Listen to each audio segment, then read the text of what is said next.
Greetings and welcome to the first ace match that I've had the pleasure of casting for the After Hours Gaming League this season.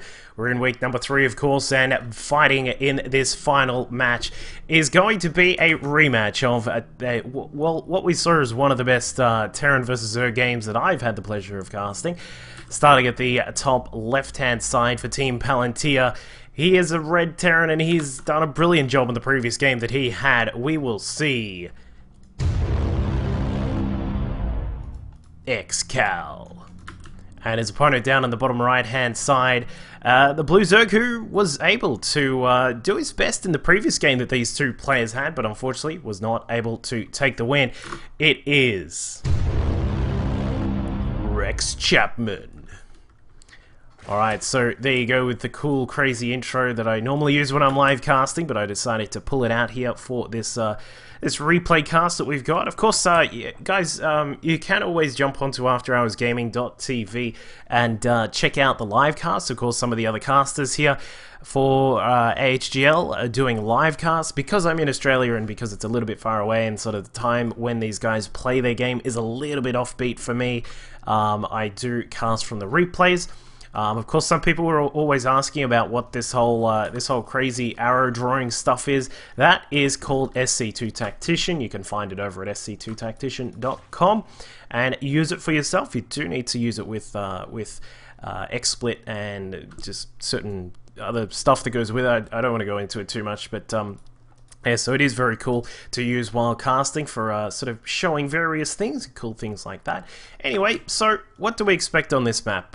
It is AHGL Wastes, a map that has made its way into the Wings of Liberty ladder map section. So, you know, there are some slight differences, of course. Down here, this is one thing why I think, yet again, just a bit like Newkirk City, is the lack of the destructible rock tower in the Wings of Liberty version in this, so of this map. So this actually provides you with the ability, you can remove the destructible rocks to head down to the third base there as well. Then you can drop down the rock tower so that you have a block here, which makes this third base relatively safe. This is a lot nicer for Zerg players. It's quite common in Wings of Liberty when you're playing against a Zerg player, they'll quite often take this as their third base instead of taking this one. Whereas in Heart of the Swarm, it's been, I wouldn't say it's 100% the best way to do it, but I've seen most Zerg players take this as their third base because you drop down the rocks. This is all protected for at least a short time for you to prepare for some defenses,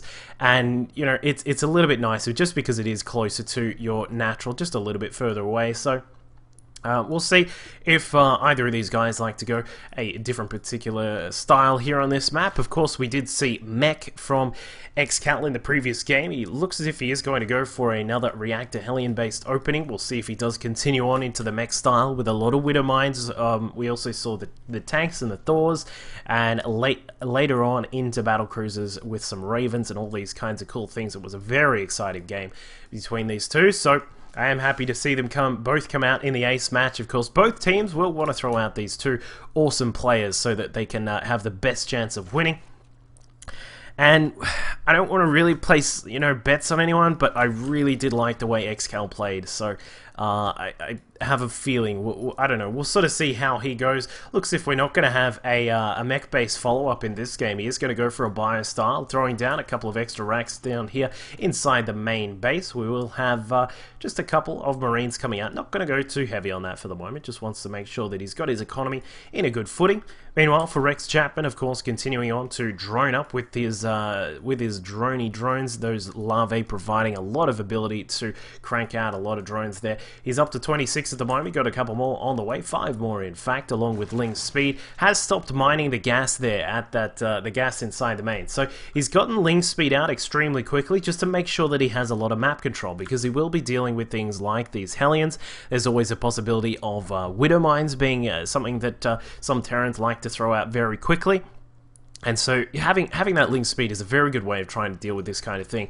And it looks like AHGL is going to poke up into the natural base there. Was almost about to grab a couple. Yep, I was going to say, he missed one of the drones, but then let it come back inside and roasted that one up for Rex Chapman. He's going to be very wary that those Hellions are out there at the front. One of them a little bit hurt, going to head back home. He's only got 13 HP, so he's going to just head back home, get a repair, and all the while, AHGL just going to have a quick look at the front of that. What is, as we said, sometimes the third base in Heart of the Swarm, but normally I'd kind of expect this one to be taken. We'll see.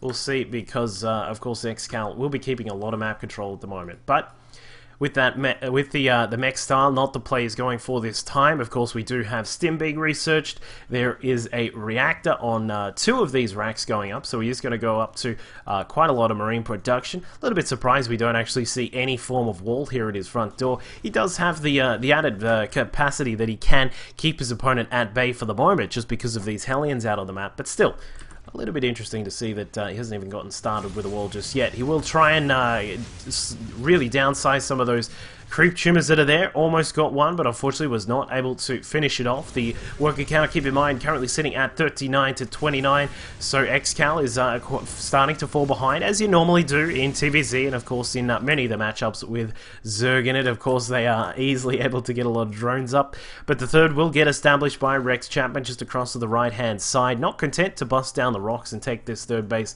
just over here, he's going to take the one that is much simpler to take, but we'll see how that fares for him later on. Looks like a few roaches are now also coming out, and Rex does go for the attack on the Hellions, but the Ling's not enough in their number there, and the Queen's also trying to come out, but not really able to deal with these Hellions too efficiently, unfortunately for him. But the roaches now out, that should end that Hellion pressure for the time being, and we'll see how AHGL's going to go with his bio style instead of as we saw in that previous game, the mech style. Looks like we do have an armory going down at the back, and I think what we're going to see is perhaps a switch into the Hellbats, then maybe a Marine Hellbat push, maybe what AHGL is going to do here. Rex Chapman, of course, continuing to drone up. His lair is just getting started now, round about a third of the way done. He's up to 72 supply in total, going to throw down that macro hatch as well. But the push is on. A lot of these Hellions have now come about. They're probably going to switch into their Hellbat form very, very soon. Keep in mind, these guys do 30 damage to light, and it splashes, which means that he's going to be able to really just punch his way through a lot of these forces here. And it's a very good push, because this timing looks very, very good. Of course, most Zerg players will only grab a few roaches if they're not going to fully commit to a roach style. And while we do see that there are some more roaches coming out from Rex, he is not going to have enough here to defend this first initial part of this push. The Hellbats at the front able to tank up quite a lot of damage, now doing a lot of splash on the ramp there, doing some decent work against the roaches, but he has gotten into the mineral line here, getting some decent work done. Of course, the Marines are a fantastic way to deal with these roaches when they are in very, very low numbers, but the Hellions now have been removed. The Hellbats, there was one Hellbat just in the mineral line there trying to deal with the Queen, and the push does get thwarted, but we'll see if he is able to keep everything at bay, because the Queen has gone down. A second Queen here in the third base is also about to go down, and with Stim and well, it looks like he is going to just maneuver himself into a good position there. So good reactions from Rex Chapman there. Was able to get out just enough units. That's always the way that Zerg players will want to do it. You want to have just enough defenses. You don't want to over defend. You don't want to buy into too many units, because of course that means that your drone count is going to be a lot lower, and I think that was nicely done there by Rex. He was able to deflect that without too many losses in terms of his economy. So not a bad start between these two players. The worker count currently sitting at 46 for Rex Chapman. His opponent currently sitting on 35, so not too bad at all for him as well. Although he is going to transition into a large amount of racks, as we can see here. That's 7 inside the main base there, and that is a decent amount for this sort of stage. Of course, we won't see him throw down the gas just yet here at the natural, because he doesn't necessarily need that just yet.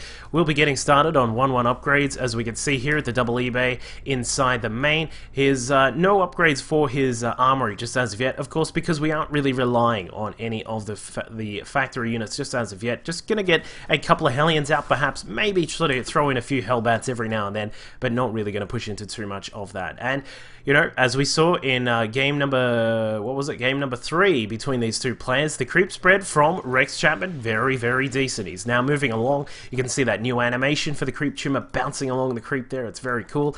And behind all control of this, getting his tech started, getting +2 on the missile weapons for his roaches, and of course +1 on ground carapace as well. So he is going to go for a roach-centric style here. The interesting thing is that this is very good for dealing with early stage mech-based play, but against a bio player who's going to have these Marauders thrown in, of course the Hellbats will be there as well, and we'll probably see a few medevacs as well. There they come.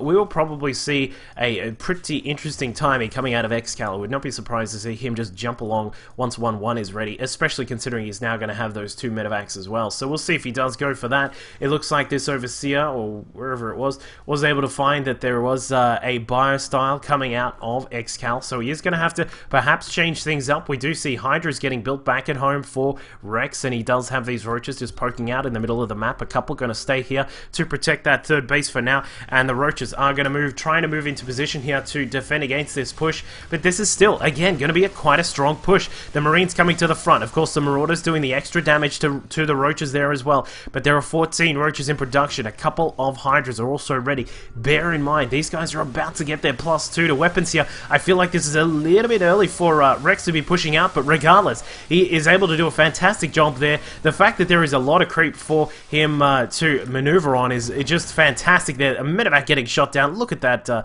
ragdoll animations there are brilliant in Heart of the Swarm, and it looks like he is, well, we will get a drop from XCal. I don't think it's going to get too much damage done though. He may be able to get maybe a few things inside the natural there. Nope, the Roach is coming along, the Queen of course as well, and it looks like he should be able to escape from this situation right now. So back at home for XCal. After that attack, relatively failed attack there, he's currently sitting on 95 supply, got all this production going, of course with those, the Hellbat production has stopped for the moment. He may try and throw a few more in, but I doubt it given that he has seen those Hydras. He's perhaps going to want to switch into just getting out maybe even a tank or two would help out with his ability to push. Looks like he has taken his third base here. His opponent, he is sitting on a massive supply of 158, so Rex Chapman sitting up there in a very, very nice position right now, probably going to look to take a 4th base very soon. His creep spread is starting to get removed from the map here. The carpet cleaners of XCal now starting to move out, killing off most of those active creep tumors. There still is, oh, I thought there was one just over here, but nope, there are no active creep tumors at the moment, and it looks like XCal going to go for a hit inside the main base, dropping in 4 Marauders. Keep in mind, these guys have 1-1 on their upgrades, so they're not too bad. Unfortunately, XCal, not exactly watching here, is not able to stem up in time, and 2 of the Marauders get taken out from the by the Roach and Ling defense. So looks like we will have perhaps a push here with the muscular augment about to finish for those Hydras. They're going to get a lot faster when they're on this on the lack of creep that's now out on the map. But of course, when they're on the creep, they're even faster. And he's going to try and push inside here into this third base. This is quite unprotected for the moment, but there is a very, very big choke point here, and that's going to funnel in those Zerg units. We'll see if he is able to get inside and get some damage done. Of course, the Hydras with their 1-2 able to do a ridiculous amount of damage, and Rex is able to push inside. He's got 22 roaches building back at home. He should be able to take this orbital command, I think. Well, depends if he commits to it. He's going to stay down and in fact just try and push into the main base here. Rex is going to be just absolutely blasting his way through here. SCV is coming to the front. I'm not sure if that was intended or not, but Rex is in a very commanding position right now. 198 supply. The 22 roaches about to march their way across the map, but look at this. We've got Hydras and roaches inside the Terran base here. No real protection against this. No siege tanks to deal with the roaches, and XCal is forced to GG. So we do see, wow, what a beautiful little play there by Rex. He does come back and is able to take the victory there for Team Intel. And week number 3 here between Intel and Palantir goes to Intel. So a beautiful job by them, able to take a quick victory with 2-0, but then we did have a fight back here in the ace match. So brilliantly done by them. Hope you all enjoyed the cast. Make sure you can jump on and say hello to me on youtube.com/DuckVILLELOL and on Twitter as well, on twitter.com/DuckVILLELOL. And of course, you can check out more games at the After Hours Gaming League Season 3 over at afterhoursgaming.tv. Thanks for watching, guys.